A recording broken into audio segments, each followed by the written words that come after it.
Let me pause this and I'll take a look. You always know, like, here's a good way for me to explain something to you guys on the internet, is that the amount of butthurt that somebody is feeling at any time in their post that they're making about you is directly correlated with how many triple dots and dots they add in their post, right? So if they're really fucking mad, it's going to have these dots everywhere. Something to keep in mind whenever you're reading anything on a forum. What's going on, everyone? Jeremy here from The Quartering. A lot to talk about today, so I'm going to jump right into it. Ever since I put out that video on the pay cuts at Blizzard, many current Blizzard employees have reached out with information, both to correct some of the things I said and also to affirm some of the things I said. And there was some exceedingly juicy stuff that I wish I could have shared, but at the end of the day, I felt like it might be a little too personal. They might get outed. I'm always very careful with my contacts. That makes sense. Yeah. And even in this situation, I'm not going to show their emails. I feel like I've established my credibility in this space. If I had to, I suppose I could. I just don't want to make any, I don't want to have any chances of them being figured out. So I wanted to ask about these bonuses. Now, I don't have any problem, to be clear, any problem with people making as much money as they earn. So I'm not dumping on people for getting big bonuses. I'm just establishing where we were at before and where we're at now. So it seems like if you were like a mid-level or junior level employee, maybe let's say between 6 and 10 years of experience, during good times, you might have made bonuses as high as $50,000, which caused a lot of problems internally because people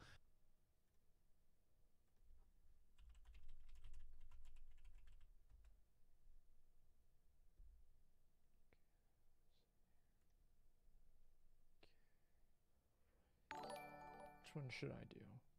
Lead artist. Oh, Heroes of the Storm? Never mind. Fuck that. Beneath you would see bonuses 1/5 of that. Okay. A guy like Brevik was rumored to have bonuses as high as $700,000 when, you know, Diablo 2 was crushing it. That's but money, again, dude. Nobody really had a problem with What that. the In fuck? fact, everyone would always qualify things by saying, hey, I loved the guy, and things of that nature. Wow. Now, the new compensation model looks a little bit something like this. It looks a lot like every other company. Old timers took a big pay cut. Most of them were coasting anyway. And there are dudes, this is a thing, who haven't actually done anything in years. So, overall compensation at Blizzard is still good for a few reasons. Steady employment. Layoffs are very rare unless you're too opinionated, which that doesn't sound too surprising given how the video games industry is. Working at Blizzard is great for your resume. It used to be a golden ticket to whatever you want to do with your creative life, and it's still a huge boost to your ego. 3, working on really cool stuff. You get to work on franchises that millions of players will play. Blizzard is still a dream job for 99% of the people who want to work in games, and the new compensation is fair. This employee summarizes the problems at Blizzard is simple. HOTS quote failed. So Heroes of the Storm. Overwatch isn't king of the hill, and WoW isn't growing. Blizzard maintained its autonomy because it was Sorry, I want to play that back again for a second. HOTS quote failed. So Heroes of They just say it. They just say it. Problems at Blizzard is simple. HOTS quote failed. So Heroes of the Storm.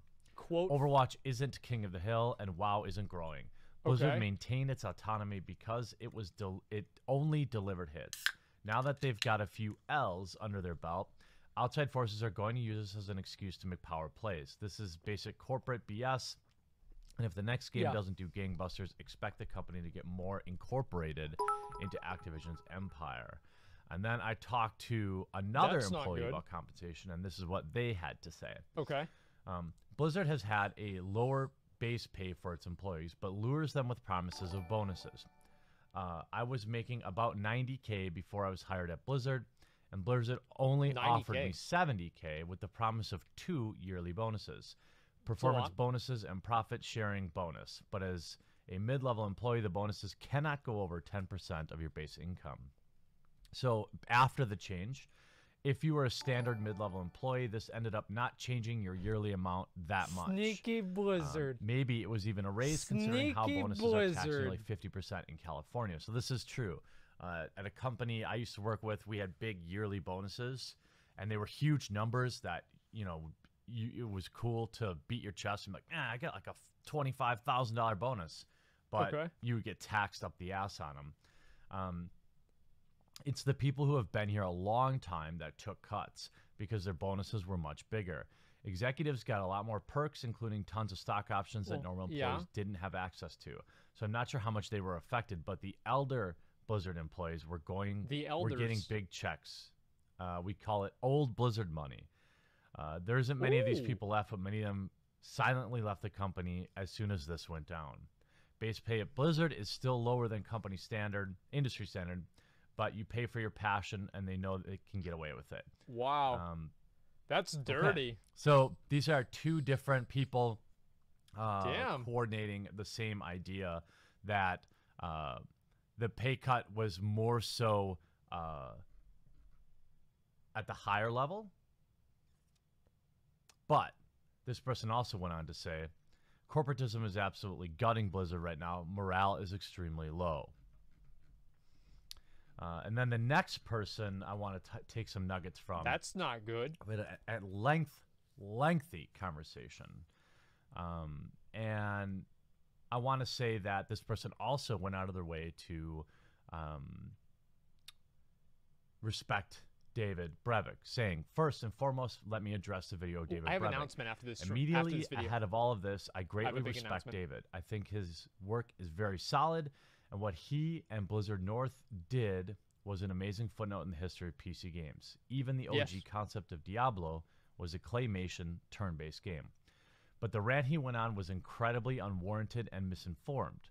It's unfortunate that in the wake of Diablo Immortal, people are scrambling for any kind of dirt on the company, that they take stuff like this as gospel. Again, no mistake. I think he means no disrespect. Oh, I'm sorry. Make no mistake. David Brevik has some great games and has done a lot for PC gaming. Well, yeah. He's a smart guy, but when you take these rants at face value, then what they really are, conjecture, you get a damaging wave of negativity whose only foundation is, well, I think. If you look up Brevik's work history, Brevik has had nothing to do with Blizzard as a company for 15 years. The man never saw the release of World of Warcraft. I'm serious. In 2003, he left to go found another company. WoW wouldn't even come out till the end of the following year. Blizzard and Brevik, the Blizzard that Brevik knows, he knows is one whose largest gaming event was Warcraft 3. That's substantially different than Blizzard from what it is, would become, and what it is right now. I guess David's that's speculating on all this stuff with knowledge that he has of the company that he was passively a part of nearly 2 decades ago. So that's interesting. The jab at ousting executives is also misguided. Pardo left because he effed up what was Project Titan. Metzen left because he wanted to actually raise his family instead of just see them off in the off hours. The whole grand conspiracy that Activision is weeding out Blizzard execs is absurd and borderline insulting. The Blizzard that Brevik knows is one that was in the twilight years of Blizzard's success. You know, those lottery winners who get millions upon millions of dollars and blow it all in a year or two and end up homeless. Something similar happens with video game companies that happen into a genre-defining blockbuster games. Everyone who gets profit sharing from the company, then tiny company, gets massive checks, sometimes larger than your actual annual pay. But eventually there comes a time where everyone has to realize that the company just can't shotgun out 6-figure bonus checks to so many people each year. I want to say one thing right now. I can't say what it was, but one of the things that person said correlates exactly with something else that I've heard. from someone that I know.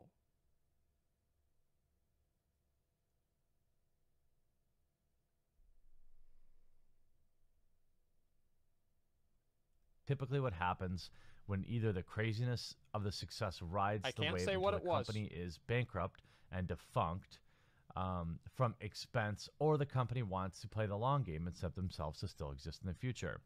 Around the high point of WoW, Blizzard came to the conclusion that the good times won't be around forever and started to make an effort not just to spend money because they had it in pocket.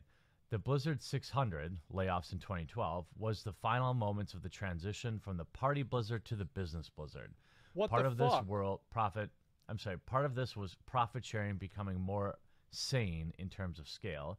The older people who had been around since the founding still got very nice bonuses, but anyone who joined the company after Mists of Pandaria would be getting something a bit more fitting than what you'd expect from a normal AAA company. No wonder they made WoD.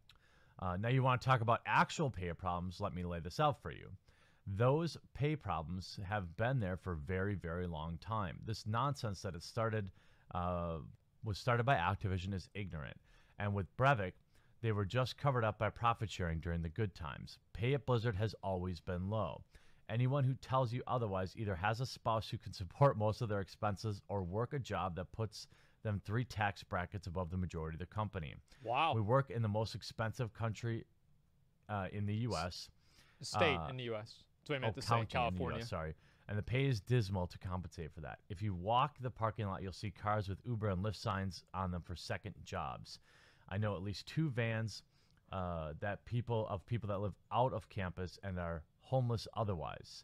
Customer service reps in Irvine skip meals at work in order to afford rent. Many lower-rung employees have yet to even hit 30K marks for a year-to-date gross income. People who want to start a family have to leave the company because there's no way to afford it at what Blizzard is willing to pay. Commune houses of 5 or more Blizzard employees have sprung up to make rent more manageable. People commute from LA County because they would rather spend an hour driving to work on the I-5 during rush hour traffic than cut money out of their salary to afford to live 20 minutes away. The unfortunate truth is that many of us are exploited for our passion. Many people who fell in love with Diablo, StarCraft, and Warcraft work here because they believe the IP and are willing to take lower pay because it's a dream job. Anyone who speaks up will get dismissed by management as just being greedy. HR creates an internal website for our, quote, income and have the bottom line numbers include things such as government-mandated healthcare, Social Security tax, and more. The result being that in?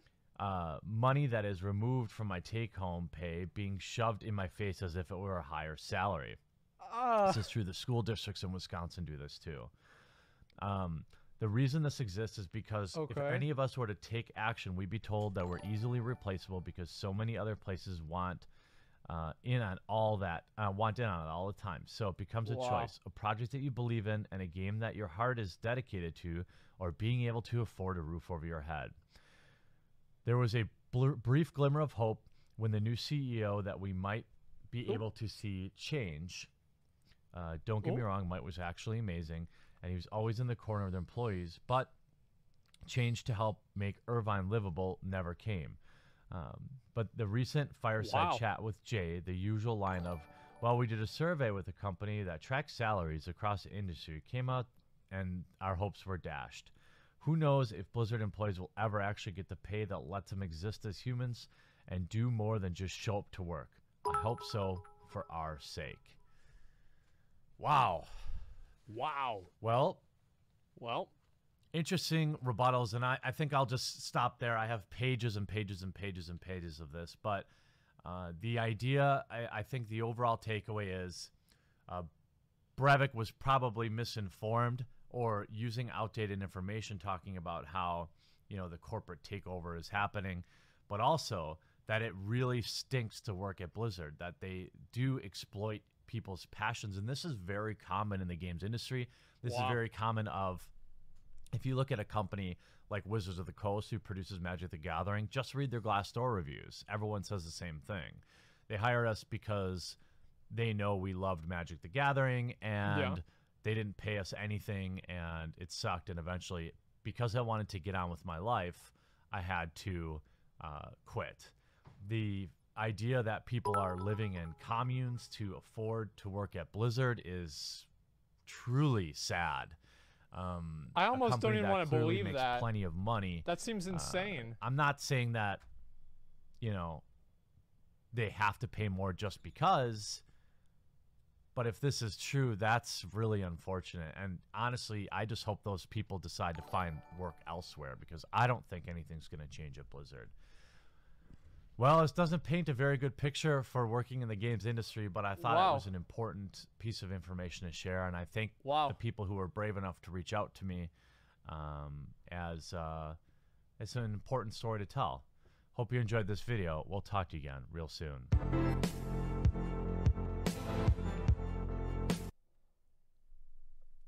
Oh, wow. Damn. Capitalism, man.